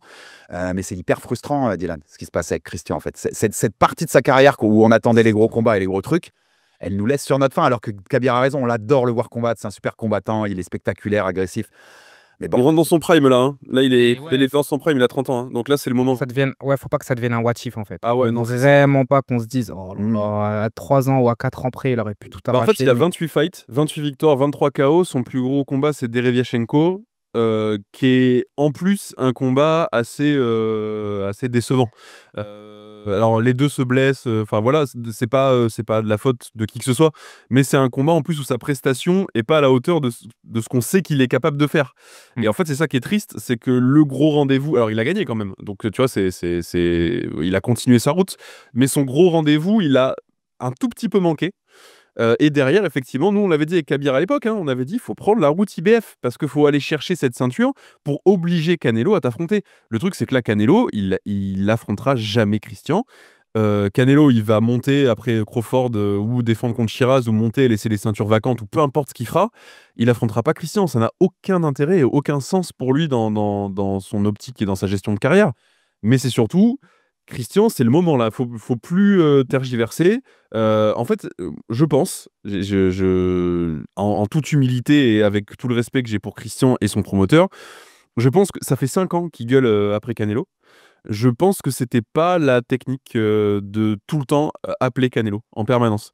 Parce que Canelo, il adore jouer avec ça, avec le côté you want a payday, la Canelo money et tout. Il fallait pas lui courir après, hein. Vraiment, hein. C'était pas utile, hein. Tu vois, fallait tracer ta route. Tu prenais la ceinture IBF, c'était en avant. Donc je sais pas ce qui s'est passé en off, effectivement. Pareil pour l'histoire de l'Elesadjo. On a entendu la version des deux. C'est dommage, du coup, que ce fight se soit pas fait, vu comment il est positionné sur l'échiquier mondial. Et on sait pas, enfin bon, voilà, après, chacun fera son opinion. On sait pas exactement pourquoi il s'est pas fait. On sait que c'est une histoire de garantie. Il y avait quand même DAZN derrière, donc les garanties, elles étaient quand même plus ou moins signées par le diffuseur. Enfin, ce combat aurait dû avoir lieu. Voilà. Il aurait peut-être dû avoir lieu pour une ceinture mondiale. Nous, on préférait qu'il ait lieu un peu plus tard. Mais une fois qu'il était annoncé, il aurait dû avoir lieu. Ça, c'est pareil. C'est un énorme coup d'épée dans l'eau. Ça a fait perdre du temps à Christian, qui du coup a pas combattu depuis 1 an. Enfin, depuis 10 mois. Enfin, tu vois, en fait, on tourne boucle là-dessus, en fait. t'as aussi déraillé Kevin, hein, enfin, toi, qui était. C'est vrai que lui aussi, hein, il a subi un effet de guerre finalement. Il a galéré. Tout ça, c'est dur. Et t'as un monde, et je le pense pas parce que je pense qu'il va battre Souleki. Mais tu perds contre Souleki. En vrai, ta dernière truc, c'est de repartir vers l'Elesadjo en disant en fait. J'ai besoin de ce fight, en fait. Ouais. Honnêtement, même s'il gagne, hein, s'il gagne pas avec la manière, vu tout ce qu'on s'est dit depuis 30 minutes, s'il lui met pas un KO de l'espace, j'ai même pas l'impression que Turquie va lui donner l'heure en fait. C'est ça qui est tellement malheureux. C'est-à-dire que même s'il gagne, même s'il te fait 10 rounds magnifiques, 12 ou 10, je sais plus, mais même s'il te fait un combat de bout en bout magnifique. 112. Ouais, 112, bah, ouf. C'est pas impossible que Turquie ils disent bon, bah non, c'était pas. Et c'était pas un résultat, fight. Dylan a raison. Dylan a raison. C'est-à-dire que Canelo, soit il va monter, soit il va refaire 1 ou 2 combats et prendre sa retraite. Et donc, tu as un monde, possiblement, où le champion intérim, bah, il va se transformer en champion, comme on l'a vu plein de fois. C'est ça. Et donc, Christian, qui n'est pas le plus connu auprès de la communauté boxe hors de France, tu vois, eh ben, il va être labellisé Email Champ, les gars. Mais c'est sûr. Et l'héritage, ce sera ça. Et on dira, c'était un Email Champ. Et Ils l'ont fait avec Lennox Lewis. Alors, alors, il a mérité sa chance depuis longtemps, Christian. Il aurait mérité d'affronter Canelo pour les ceintures. C'est pas ce qu'on dit du tout. Il le mérite. non. Mais le business de la boxe, c'est comme ça. Et ça va finir qu'il va être labellisé comme ça. Tu vois. C'est soit tu es labellisé Email Champ parce que ce sera comme ça que tu l'as eu, soit tu as perdu sous les quilles et tu n'as plus d'opportunités ou plus de possibilités et tu dois revenir quémander les Lessadjo, en fait. Tu vois, dire comment on organise pour faire ce combat-là parce que. C'est dur. après, Derevyachenko, il mérite ça. Christian. Ouais. Après, Derevyachenko, il mérite de prendre un titre mondial. Hein. Quand tu bats Derevyachenko, parce que je tempérais, parce qu'effectivement, la prestation, on avait tous été un peu déçus. Mais encore une fois, ils se sont blessés pendant le combat, l'un l'autre, machin. Donc, c'est pas une finalité. Quand tu bats Derevyachenko, c'était quand même un concurrent ultra sérieux. Là, on parle vraiment de l'ultra méga giga élite mondiale, qui a perdu que contre Golovkin et compagnie. Il méritait à partir de ce moment-là. C'était un éliminator, tu vois. Ce combat, là, c'est un combat pour la WBC intérim, mais là, il devrait combattre pour un titre mondial, Christian. 28-0, 23 KO, 30 piges. Tu viens de battre un ancien prétendant mondial ultra élite, vraiment le top de ta KT. Normalement, là, il devrait combattre pour une ceinture. Il devrait pas combattre pour une ceinture intérim en sachant pas en fait ce que l'avenir lui réserve, parce que les ceintures intérim, on sait que ça veut plus rien dire du tout dans les sports de combat de manière générale, hein, mais on sait que ça veut plus rien dire, et surtout quand tu es dans la catégorie de Canelo, qui fait ce qu'il veut et qui en plus maintenant est copain avec Turquie. Donc si Crawford gagne, Parce que tu vois, on n'a même pas évoqué ça. Si Crawford gagne, il va pas défendre, il va pas le défendre le titre Undisputed en super middle. Il parle, il éteint la console et Là, et- pour le coup, je pense que Christian doit espérer que Crawford gagne parce qu'il devient champion. S'il veut être champion du monde le plus vite, il devient champion du monde quasi derrière, je pense. Ah bah direct. Ça vacate et il est transformé en champion de WBC. Mais tu sais que même dans le monde, avec ce qui s'est passé avec l'histoire de Monguia, je suis même pas sûr que Bruno Souras soit pas mieux placé que Christian, même sans ceinture, pour s'arranger à un jour avoir un combat contre Canelo parce que tu chauffes sur Monguia, le dopage, machin, et que l'autre il veut défendre sa team ou je sais pas quoi. Je suis pas sûr. L'attaque de Reynoso, clairement. Ça peut aussi être une connerie, tu vois, mais en tout cas, tu as un chemin pour essayer de les chauffer pour qu'ils soient branchés par ce combat-là. Alors que Christian, là, il y a juste le chemin de dire que c'est la WBC qui m'oblige à affronter mon champion intérim. Ça arrivera pas. La WBC, elle est trop pote avec Canelo et avec Feyenoord et tout ça. Donc, soit c'est Canelo qui le veut de lui-même, et on pense tous les trois que ça arrivera pas, soit Christian devra juste attendre que la ceinture soit vacante. C'est terrible. Et un mot en une petite minute, mais sous l'équipe, vous voyez comment le combat. Moi, je vois quand même Christian s'imposer. Sous l'équipe, il a perdu que contre des grands, enfin contre des champions du monde. Ah oui, sous l'équipe, sacré morceau. Hein. Ouais, gros morceau. Et en plus, il est allé en mode, il a rien à perdre et il n'y a pas de ralentir. Donc, je pense qu'il va faire un excellent combat et il va tout donner. Il a fait un gros camp d'entraînement. Je sais pas, il y avait des vidéos qui montraient un peu sa prépa. Il est vraiment allé à fond. Mais après, c'est vrai que là, c'est plus lui qui doit, on va dire, boxer et essayer de contenir Billy, sans rentrer dans le détail de l'analyse technique pour pouvoir remporter le combat. Mais ça va être un gros défi physique pour lui. C'est peut-être ça le point galère. Et on va le voir, en fait, potentiellement se faire matraquer pendant un long moment avant de s'écrouler. En tout cas, c'est le scénario qui peut être envisagé. Et je pense que c'est le scénario auquel Turquie s'attend pour pouvoir le mettre en avant ensuite, Mbili. Christian par KO pour moi. Ouais. Parce qu'il prend un KO contre Pacheco sous l'équipe il y a 10 mois aussi d'ailleurs. Il prend un KO contre Pacheco. Il est sur sa dernière défaite, c'était il y a 10 mois et c'est un KO. Et il combat contre Christian. Bon. Je pense que Christian par KO, deuxième moitié de combat, tu vois. Ouais, pareil. Je suis assez d'accord et il le faut de toute façon. C'est le premier 12 rounds de Christian. Hein, c'est aussi pour ça, j'avais un petit doute, mais c'est son premier 12 rounds, ça a son importance. Ça a son importance. Il avait parlé justement contre Dereviachenko, il a un peu galéré, pourtant il était blessé, Dereviachenko, et il a la tête dure, on lui retirera jamais ça. Ouais, c'est clair. Mais voilà, son dernier combat, il a fait une décision. Là, faut qu'il fasse un KO de début de combat, je le vois mal, mais un KO fin de combat, ouais, ce serait le meilleur pour lui en tout cas. Puis tu as raison sur ce que tu dis, hein. Turquie en a parlé. Comme un des noms posés sur l'undercard Canelo Crawford, c'est ta carte de visite là, de mettre ce gros KO là, de prendre cette ceinture intérim. Pour le coup, ça fait sens même, tu vois, sur cette carte-là, d'avoir le champion WC intérim de cette catégorie-là, les super moyens. Évidemment. Pour le coup, pour le storytelling, ça fait sens. Donc plein de force à Christian que je vois, ouais, pareil, comme je vous disais, s'imposer par KO. Et on suivra de toute façon avec grand intérêt son combat, comme chaque fois. Bon les gars, on continue l'actu. Pour ceux qui auraient remarqué, j'ai peut-être bougé d'1 ou 2 centimètres parce que j'avais un problème de batterie, donc on a dû reprendre l'enregistrement. Donc désolé pour ce petit décalage. Mais on va finir l'émission avec Dylan et Kabir, bien sûr, et on reprend notre actualité. On était sur Christian Mbili, on passe à un autre gros nom qui retrouve les rings ce week-end. C'est la première fois d'ailleurs en plus d'1 an qu'on va le revoir sur les rings. Monsieur Deontay Wilder, l'ancien champion de WBC des poids lourds, la machine à KO, qui affronte son compatriote Tyrell Herndon. Ce sera à Wichita, dans le Kansas. Alors, on rappelle que Deontay reste sur le TKO préparé par Zhang Zhang. C'était en juin 2024. Défaite sur décision unanime contre Joseph Parker, c'était en décembre 2023. Si on reprend ses 5 derniers combats, il y a même 4 défaites. Il y a juste le KO sur Helenius entre les deux, puisqu'avant, c'était les 2 défaites contre Tyson Fury. Je l'ai vu passer dans une déclaration à The Ring où il dit qu'il veut redevenir undisputed, enfin qu'il veut devenir d'ailleurs, pas redevenir, que c'est son dernier objectif, c'est pour ça qu'il revient. On va pas présenter le combat les gars, parce que je pense qu'aucun de nous trois connaît vraiment bien Herndon, hein, on va pas se mentir. Non. Qui est sur 12 victoires sur les 13 derniers combats, mais la seule fois où il a eu un petit step-up contre Richard Torres Jr., il a perdu. Donc on voit à peu près le genre de boxeur que c'est. Ma question elle est simple, on y croit, un retour de Deontay Wilder, bientôt 40 ans cette année, j'ai vérifié en octobre là, Dylan. Non. Voilà, c'est tout pour moi. C'est l'analyse qui analyse. Ah ouais, non, attends, ça balance. Non, mais d'ailleurs, je reviens sur l'adversaire, hein, parce qu'effectivement, je l'avais déjà vu combattre sur une sous-carte, machin et tout, mais je me rappelais même plus. Typiquement, enfin là, si vous regardez un peu son box rec, hein, on enchaîne quand même, si tu prends depuis 2021, il combat des mecs qui sont en 14-14, 0-20. Il a pris un mec en 0-20. 6-6, 4-10, 34-25, 4-12, 15-11. Donc, c'est un combat de remise à niveau.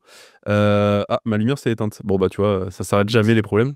C'est un combat de remise à niveau pour Wilder. Maintenant, il est obligé de dire qu'est-ce que tu veux qu'il dise? Tu veux qu'il dise je prends encore 2-3 chèques et puis je pars à la retraite parce que j'épargne encore un peu et puis en avant parce que j'ai loupé un peu le train de la Riyadh Season parce qu'il a fait 2 combats Riyadh Season, il a perdu les 2. Donc là, typiquement, c'est pas un combat Riyadh Season. Là, il va pas prendre un chèque faramineux pour un combat au fin fond du Kansas, ou de je sais plus où. Bon, non, c'est fini. Évidemment que c'est fini. C'est fini depuis son 3e fight contre Fury. N'en déplaise à certains puristes qui vont me taper dessus, mais la trilogie Fury-Wilder, peut-être pas la plus grande trilogie de tous les temps d'un point de vue technique. C'est peut-être pas Frazier, Ali, c'est peut-être pas, voilà, on est peut-être pas à ce niveau-là.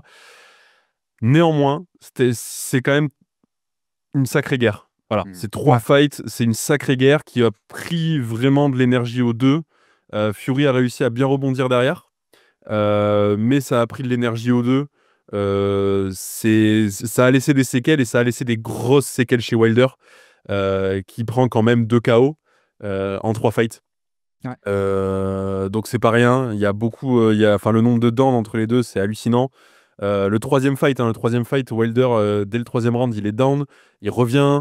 Il a l'oreille pétée. Voilà, il continue, il se bat comme un lion. Franchement, énorme trilogie. C'est une guerre, c'est une grande histoire moderne de la boxe, je trouve, cette trilogie entre les deux. Voilà, encore pas la plus belle techniquement, mais c'est vraiment dans la boxe moderne. Des affrontements poids lourds comme ça, il y avait une vraie inimitié aussi au bout d'un moment. C'était pas forcé, il y avait vraiment. Je trouve que c'est une vraie grosse histoire de la boxe moderne et en fait Wilder, sa carrière s'est éteinte quand il prend le gros KO sur le 3e en fait. Et sa carrière s'arrête là. C'était Angleterre-États-Unis aussi, il y avait pas de cause. À ce moment-là, on arrivait dans ce combat-là chez les poids lourds, on mangeait notre pain noir à ce moment-là. Il a sauvé la boxe poids lourd. Qui venait de s'arrêter et on avait besoin d'un renouveau. Ils l'ont incarné et avec la manière, parce que c'était 2 visages polarisants, 2 visages assez forts et 2 caractères assez forts. Après, je pense que là, maintenant, il est clairement sur la fin, en fait. Et tu parlais des dégâts physiques, mais on a énormément abordé l'aspect psychologique de Deontay Wilder, qui à plusieurs reprises, on l'a vu parfois craque, et même en interview, tu le vois fondre en larmes quand il pense aux dégâts physiques liés à la boxe. On en parlait en tout début d'émission. Donc là, on sait que ça a été compliqué. C'est même plus une traversée du désert qu'il a eu. Et là où on pouvait parler il y a encore 2-3 ans d'un potentiel retour, d'un chemin de la rédemption, là, les loups qui sont dans la catégorie des poids lourds, le top 10, il est imprenable à ce niveau-là pour Wilder. Donc nous, on lui souhaite juste qu'ils prennent de l'argent en se prenant le moins de bobos possible. Mais clairement, moi, j'y crois pas du tout. Un retour, j'y crois pas du tout. Mais il a plus ce truc-là. Tu vois, on l'a vu sur le combat contre Gilles Zhang, le combat contre Parker. Et en fait, alors je sais pas si c'est juste psychologique, si c'est physique, mais tu vois qu'il a plus ce truc-là, ce feu d'aller chercher l'énorme KO là, de prendre des risques et de balancer en fait ce qu'il sait faire. C'est-à-dire Wilder, il boxe pas bien.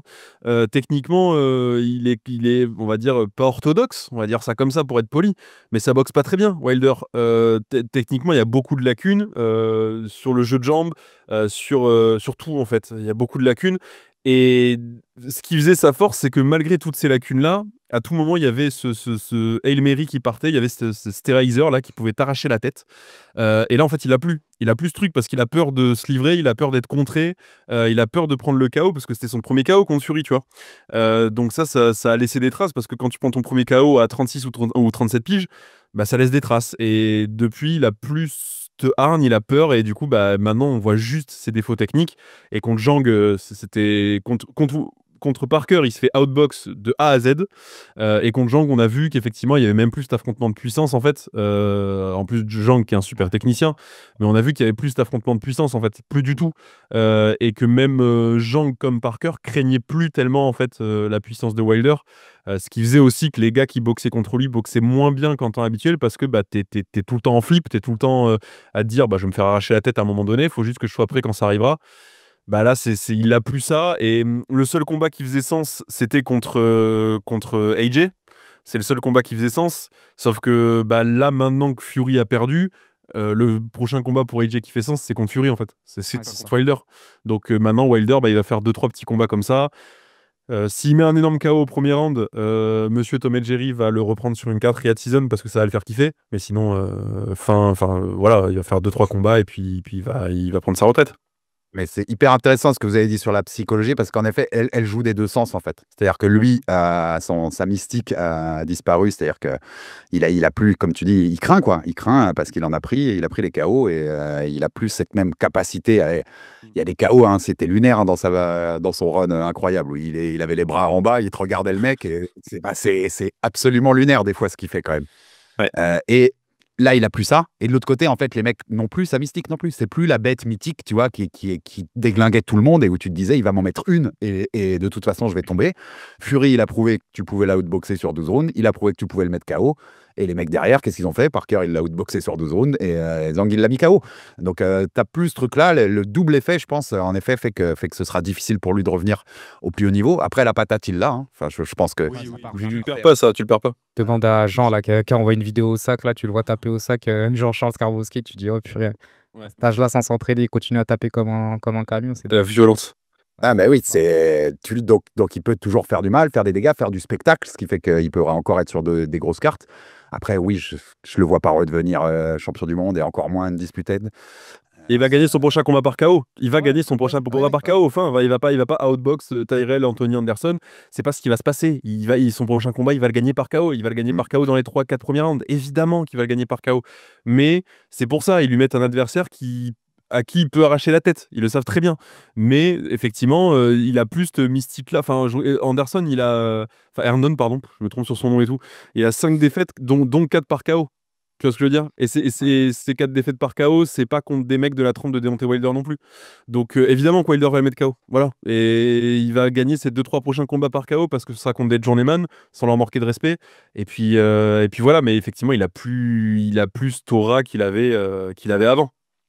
Par contre, j'ai un chemin différent de ce que tu me disais, toi. Parce que moi, je me dis, Okay.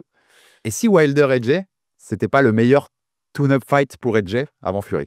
Pour l'histoire, pour le storytelling du truc. Et il lui reste plus beaucoup de temps à AJ, il reste plus beaucoup de temps à Fury non plus. Je pense que je sais, c'est dur, on est rattrapé par le temps. Tu peux pas, enfin, c'est pas que tu peux pas. Avec Turquie, tu peux. Mais là, c'est juste sur le plan financier, ok, argent illimité, mais le temps, par contre, est très limité pour tout le monde. Et surtout pour Fury, qui est très, très, très instable. Et déjà, qu'on puisse avoir Fury, c'est bien, alors qu'on va pas le faire attendre en le faisant prendre Wilder, tu vois. Sauf si, à chaque fois, tu as raison, le catapulte très rapidement dans une Riyadh Season, et c'est possible. Mais niveau timing. Après, AJ met KO Wilder au 3e round, effectivement, hein, call out Fury dans la foulée, basta. Hein. Il y a un storytelling un peu là-dessus. En fait, j'ai l'impression quand même, parce que ça reste des mecs qui ont marqué leur génération. Ah oui. J'ai l'impression que AJ Wilder, ça vend.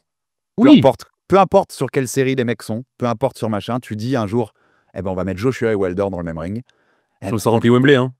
C'était en même game c'était avant, hein, comme ils ont fait avec Tyson et Roy Jones, même dans 10-15 ans, combat d'exhibition, on va le regarder. Ça c'est Wembley.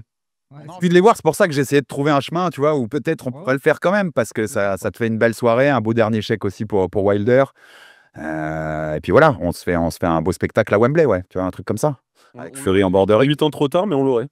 Ouais, c'est exactement ça. Ce combat-là, on m'en parlait, mon premier job d'été, il y a plus de 10 ans, on m'en parlait, on me disait, on parlait d'AJ contre Deontay Wilder, qui gagne? On le saura toujours pas. Hein. Et comme c'était il y a 10 ans, c'était au moment où tu avais Mayweather Pacquiao, donc tu avais dit, bah, ce sera la même chose en fait. C'est ça. Exactement. Ouais. En tout cas, en retour, voilà, je pense aussi que ça sent quand même le gros KO vu l'adversaire. Donc, si vous aimez Deontay Wilder et le spectacle de ses points, il y a peut-être quelque chose à voir ce week-end à Wichita, dans le Kansas. Il y a eu un UFC il n'y a pas longtemps dans le Kansas. Il y a beaucoup de sports de combat à Wichita en ce moment.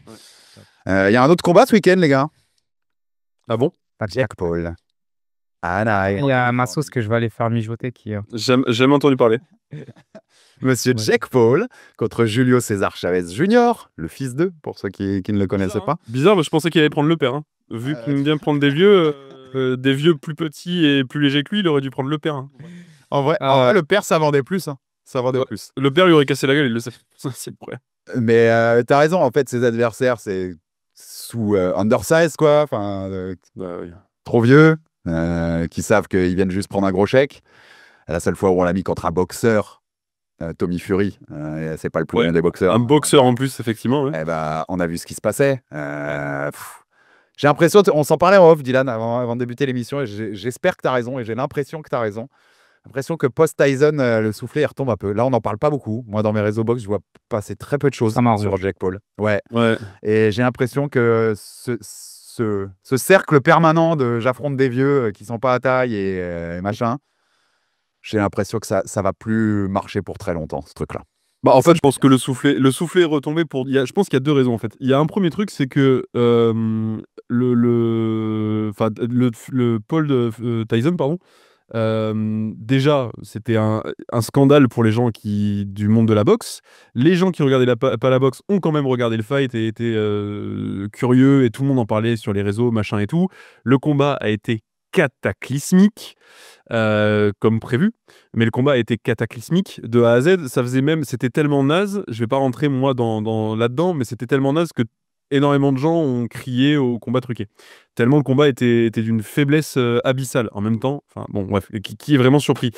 Et derrière, en fait, il y avait encore une excuse de dire oui, mais t'as fait ce fight pour. C'est un combat. Enfin, Jake Paul, c'est un entertainer. T'as fait un combat d'entertainment.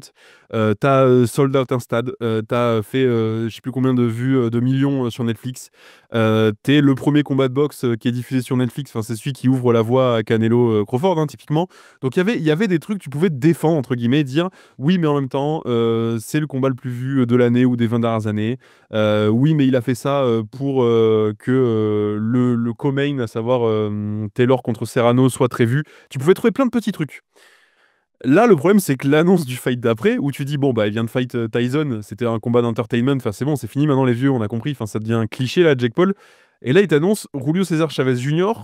en disant, ah, ben, vous vouliez que je me tape contre un vrai boxeur? Bah, là, quand même, sacré vrai boxeur. Enfin, je veux dire, un mec dans ma KT qui est en 54-6. Attendez, quand même.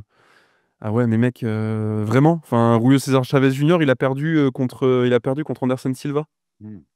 Il a perdu contre Anderson Silva en anglaise.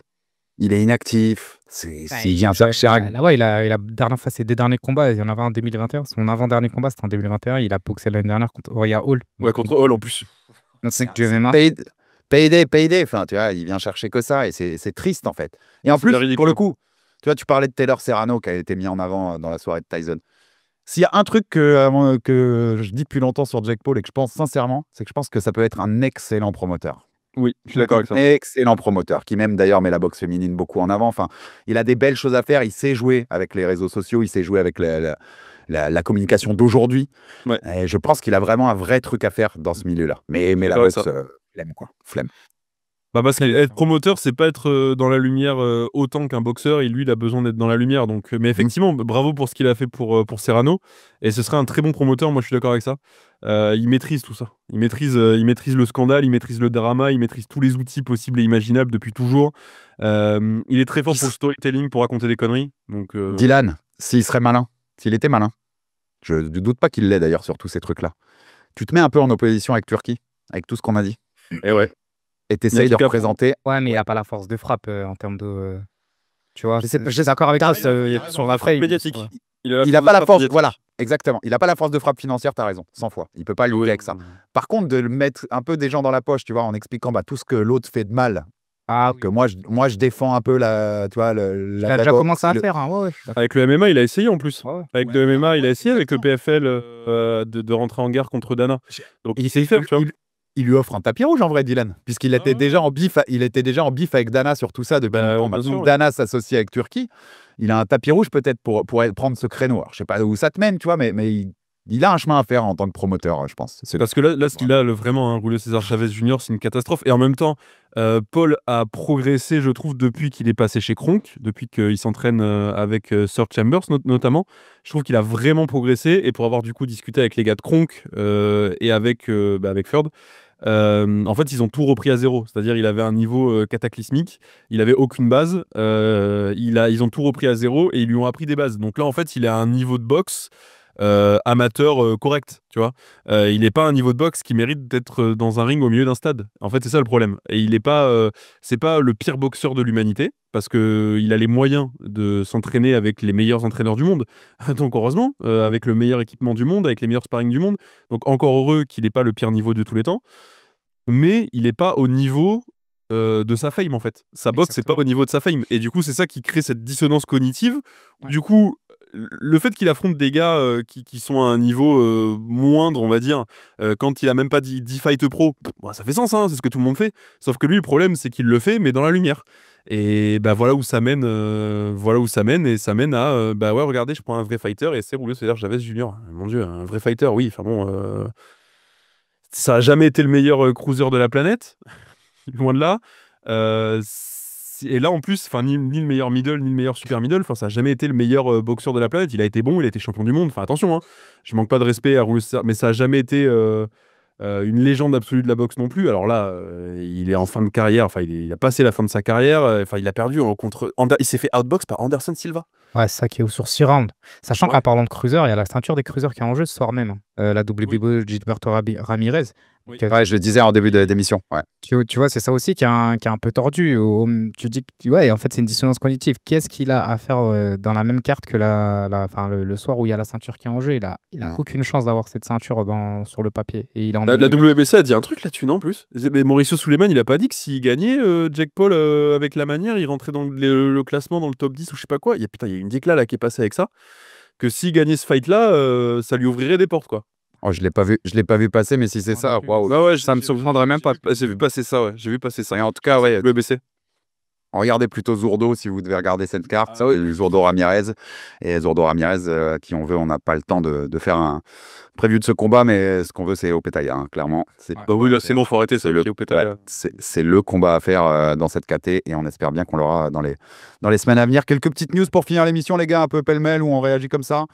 Déjà, je pense qu'il va falloir qu'on fasse un débat un jour dans l'émission sur qu'est-ce qu'est un boxeur élite. Parce que je pense que vous avez vu passer l'échange Canelo-Crawford. Ouais. Canelo accuse Crawford de jamais avoir affronté de mec élite. Au lieu de répondre Spence, il répond Postol. D'ailleurs, Crawford, j'aime bien le truc. Oui, c'est très Mais on aura un débat, parce que ça mérite plus de temps, mais on aura un débat un jour sur qu'est-ce qu'est vraiment un boxeur élite. Et tu vois, il y a des différences à faire. Par exemple, je pense qu'un Fulton en super bantam était un combattant élite. Je suis pas sûr que ce soit un combattant élite au global. Non, Ouais. mais je suis d'accord avec Par toi. contre, en super bantam, c'était un combattant élite, Fulton. Et Crawford, il a quand même des sacrés combattants élites dans son mais- palmarès. Moi, quand je voyais les gens qui disent « Ah, c'est surcoté, son palmarès et tout », t'es là, tu fais « Mais vous connaissez pas les noms, en fait, vous connaissez pas la boxe. » Et du coup, à part Spence, parce que le combat a été hyper médiatisé, vous connaissez juste pas les noms qu'il a affrontés. Son run, Crawford, son run des 4-5 dernières années, il est incroyable. Il est mal à la Vraiment. tête et en fait, surtout qu'il les humilie tous, en fait. C'est ça qui est dingue. Des victoires par KO. Et c'est ouf. C'est là où tu reconnais, pour moi, au-dessus de l'élite, le top du top du top, c'est quand Ouais. tu as l'impression que ce qu'ils font, c'est facile et qu'ils le font contre des mecs super forts. C'est ça où on reconnaît. On le voit dans le foot. Bon, je ne vais pas m'aventurer à parler de foot, je ne suis pas expert, mais tu as des joueurs, quand tu les voyais jouer, alors qu'ils étaient au top niveau, on dirait qu'ils jouaient contre des poussins, contre des mecs en D2. Mais c'est qu'en fait, ils étaient juste trop forts. C'est ce qu'on appelle un boxeur générationnel. Donc, ouais. Et puisqu'on parle de Canelo Crawford, pas de rematch clause et pas de réhydratation, de clause de réhydratation. Donc c'est Très bien, ça. Très bien. Ouais. Très bien. Très très bien, je suis d'accord.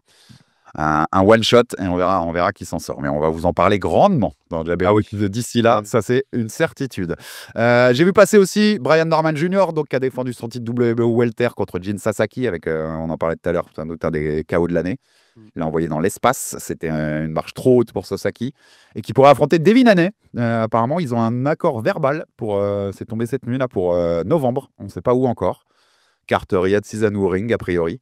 Henny, il est pas classé par la WBO. Alors, la WBO a déjà dit qu'il le mettrait dans le classement. On connaît tous la boxe. Puis, la WBC va faire pareil avec Pacquiao pour Barrios. Ouais. Donc, Henny, il est classé WBC et WBA. Henny, mais pas WBO. Donc, ça va arriver. C'est toujours la boxe. Pourquoi je voulais aussi faire cette news, c'est que dans le même classement WBO là, de ce mois-ci qui vient de tomber il y a 2 jours, tu te rends compte que David Papo, il a perdu 2 places sans aucune raison. Gratuit. Ouais. À la limite que Eko Essuman repasse devant. Après sa victoire sur Josh Taylor, pourquoi pas, mais que Choukadzadian lui repasse devant. Alors Non, ça n'a aucun sens. sens. Je comprends rien. Papo, il mériterait d'avoir sa chance contre un Norman. Donc, la boxe, quoi. Ouais, ça me saoule, ça. De voir Heini, qui est en plus même pas le boxeur le plus spectaculaire. Enfin, tu vois, ok, champion de KT, mais franchement, cette news, elle me saoule. Vraiment. Ouais, tandis que Papo, il boxe, il s'est pas diffusé. Par exemple, il a boxé fin d'année. Enfin, on n'a pas diffusé le combat. Moi, je l'ai su par une chaîne YouTube qui était allée sur place, qui a filmé au bord de ring. Tu vois, je trouve ça la différence de traitement quand tu fais le ratio niveau et enfin tout simplement niveau sportif et mise en avant médiatique. On se considère tout le monde, je m'inclus dans les responsables, mais on fait au mieux pour mettre en avant tout le monde. Mais enfin, c'est pas normal de pas calculer autant des combattants aussi forts, je trouve. Non, Français, tu vois. Faudra essayer de le mettre en avant le plus possible quand on pourra, et on essaiera même en interview, tout ça sur Jab Live. T'as raison. On diffuse ces fights ici. Faut Ouais. qu'on fasse la captation et la diffusion de ces fights ici. C'est pas, c'est la solution. Ça, j'aime ce genre d'idée ambitieuse. C'est ça la solution. Et par contre, dans la news, il y a un truc que j'aime bien, c'est que pour le coup, Monsieur Brian Norman, qui est un sacré boxeur, à 24 ans, c'est un sacré boxeur. J'ai vraiment hâte de voir la suite. Très très bon boxeur. Et on l'a beaucoup chambré, tu sais, quand il avait refusé Jaron Ennis, disant pour le payday de sa vie, enfin ça devait être le plus gros chèque qu'il avait jamais touché. Ouais. Et en fait, c'est plutôt un malin. Parce que Oui. il a été prendre Sasaki pour un gros chèque, qui était un combat hyper facilement gagnable, vu la différence de niveau en fait entre les deux. Et a priori, il prendra plus contre Ennis qu'il aurait pu prendre contre Ennis. Bon move. Et entre les deux, le combat le plus gagnable, c'est pas Ennis pour moi. Ah non? C'est Devin Haney. Ah oui, largement oui. Donc finalement, il va faire plus avec 2 combats plus gagnables. Donc bien Pierre se faisant moins mal. en fait. Et après, potentiellement, Ennis. Exactement. Pour un truc Méga un peu fight. plus super fight en plus. Ouais. Ouais. Exactement. Donc plutôt un bon move financier et même boxe tout court de monsieur Norman. Brian Norman Jr. Et je finis avec la dernière. J'ai vu passer, je sais pas si vous avez pu ça passer, mais Bam qui va combattre contre Cafu, unification en Superfly. Jesse Rodriguez, un de nos chouchous aussi et un des membres du top 10 pound for pound en juillet, et qui évoque la possibilité, il veut être champion dans 6 catégories. Je voulais vous faire réagir sur ça. Il fait un parallèle avec Pacquiao. C'est jouable selon vous? Ouais. Ça va être Clairement. rapide de ça. Clairement, ouais. Il est S'il y en a un qui peut le faire, c'est lui. clairement, là je le vois. Là, on est en 2025, je le vois en 2035, même avec un petit bidon, mais il va réussir à choper une ceinture dans les plus hautes catégories. Il pourra monter à la Robert Deploran, là. Ouais, peut-être pas à ce niveau-là, mais tu vois, il va grossir et prendre 1 ou 2 ceintures, peut-être pas une dispute. À la Pacquiao, à la Duran, moi je suis d'accord. Ouais, c'est ça, pas Le parallèle est bon. Pour moi, le parallèle est bon. Il peut. Ouais, je suis complètement d'accord. Et puisqu'on ouvrait, puisque tu rigolais sur Heavyweight et qu'on parle de Pacquiao qui, quand même, dans une interview pour vendre son fight, a dit, on lui parle d'Inoue et il dit, ouais, s'il veut, je peux lui donner des conseils pour combattre en welter. Comme quoi, Dylan, t'avais raison tout à l'heure. C'est pas parce que t'as été un immense champion que t'es un bon analyste. Parce que... Dédicace à Sean Porter d'ailleurs, qui est peut-être le pire analyste que j'ai jamais vu. C'était un immense boxeur. Waouh, des fois, ça fait froid dans le dos. Et bam, pour finir là-dessus, dans la même interview, il dit, après Cafu, on espère faire Puma pour l'unification en Superfly. Et après, son Rudy, son coach, Garcia, excuse-moi, lui dit qu'ils monteront ensuite en 118, donc en bantam à la fin de l'année. Donc dès que Nakatani est parti, comme il a fait dans d'autres catégories, il parle d'Inoue à fin 2026. Mais bon, il faudra faire bantam avant. Inoue sera peut-être déjà passé en feather, donc tu sens que ce sera même plus tard que ça. Et Inoue a dit qu'il lui restait que 3 ans à combattre. J'adore Bam, mais j'aime pas quand il joue avec ces trucs-là. Il parle pas de Nakatani dans l'interview. T'as l'impression qu'il les veut pas tant que ça, très vite, ces combats-là. Et ça me saoule. Alors, c'est un mec qui prend tout le monde. Peut-être, c'était qui Marthe, comme il nous fait une Brian Norman et il choisit ses combats, mais au bon moment, il prendra le moment où il les prend, les mecs. On les a vus prendre, on l'a vu prendre les mecs, donc tu vois, il n'y a pas de. Mais... Après, il est peut-être un tout petit peu, avec tout le talent qu'il a, etc., il est peut-être juste un tout petit peu tendre, c'est-à-dire encore un peu jeune. Pour aller chercher Nakatani, Inoue et tout, juste un tout petit peu, tu vois. Genre, il lui manque juste 1 an, 2 ans d'expérience en plus à défendre des ceintures, même si, évidemment, il est monstrueux et on a tout le bien qu'on en a dit dans notre top pound for pound.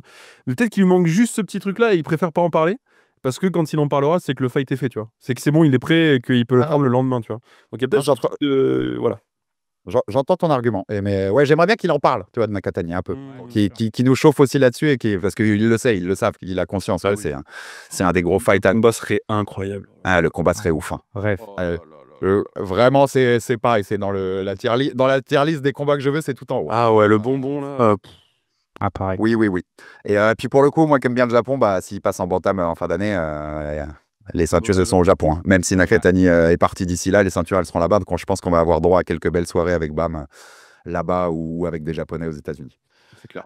J'ai fait le tour de tout ce que j'avais, les gars. Actu très chargé, comme d'habitude. Mais bon, c'est déjà Benouk. Maintenant, nos auditeurs ont pris l'habitude. On vous débriefe et analyse la boxe chaque semaine avec toutes les infos qui tombent.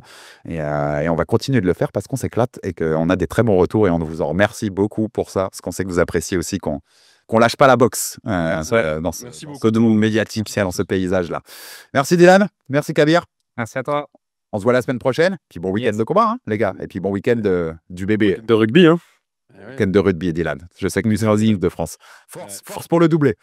Oh, je suis derrière toi. Bon, désolé les Toulousains. Exactement, à tous les Toulousains qui nous écoutent. Ciao les gars, et à très vite sur Jam Live Bisous. pour de la boxe Bye bye. et aussi du MMA comme d'habitude. Ciao, ciao.